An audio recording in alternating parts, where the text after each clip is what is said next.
સરસ મજાનો પ્રશ્ન। વિશ્વનો સૌથી શ્રેષ્ઠ એટલે કે પ્રતિષ્ઠિત પુરસ્કાર કયો છે?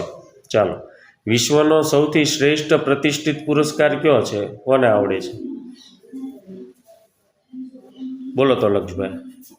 ભારત રત્ન? ના, એ તો ભારતનો છે। બોલો બેન।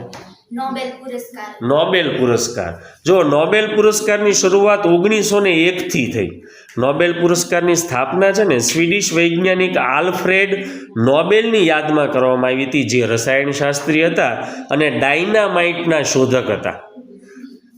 એ નોબેલ પુરસ્કાર છે ને નીચેના બધા અલગ અલગ ક્ષેત્રોમાં અપાય, જેમ કે શાંતિ, ભૌતિકશાસ્ત્ર, રસાયણશાસ્ત્ર, ચિકિત્સા, સાહિત્ય અને અર્થશાસ્ત્ર। એ દર વર્ષે 10મી ડિસેમ્બરે એમની પુણ્યતિથિ અપાય છે અને એમાં એક સુવર્ણચંદ્રક, પ્રમાણપત્ર અને મોટી રોકડ રકમ અપાય છે। ખૂબ સરસ।